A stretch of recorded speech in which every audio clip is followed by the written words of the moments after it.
Hello বন্ধুরা, কেমন আছো সবাই? আশা করি সবাই ভালো আছে। আল্লাহর রহমতে আমিও ভীষণ ভালো আছি। তো গাইস, আমি তানহা। আমি চলে এলাম আপনাদের জন্য সুন্দর ওয়েদারে আরও একটি সুন্দর ভিডিও নিয়ে।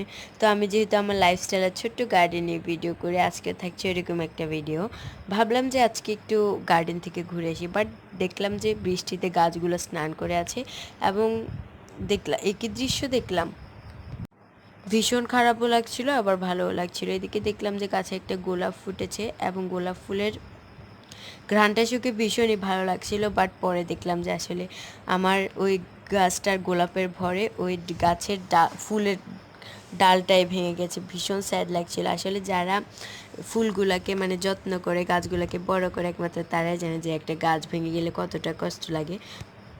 পরে দেখলাম যে আমার রেন লিলি গাছের দিকে রেন লিলি গাছটাও সুন্দর লাগছিল, দুটো ফুল ফুটে আছে।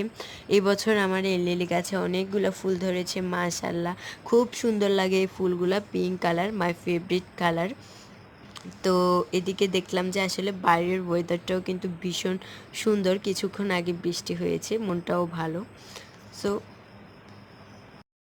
সো হাঁটতে হাঁটতে চলে গেলাম, যে নতুন গাছ লাগিয়েছে সেগুলো দেখতে। এই পাশে একটা নয়নতারা গাছ লাগিয়েছি। আমাদের যেহেতু সীমিত জায়গা, হাঁটার জায়গার পাশেই লাগিয়েছি গাছটা।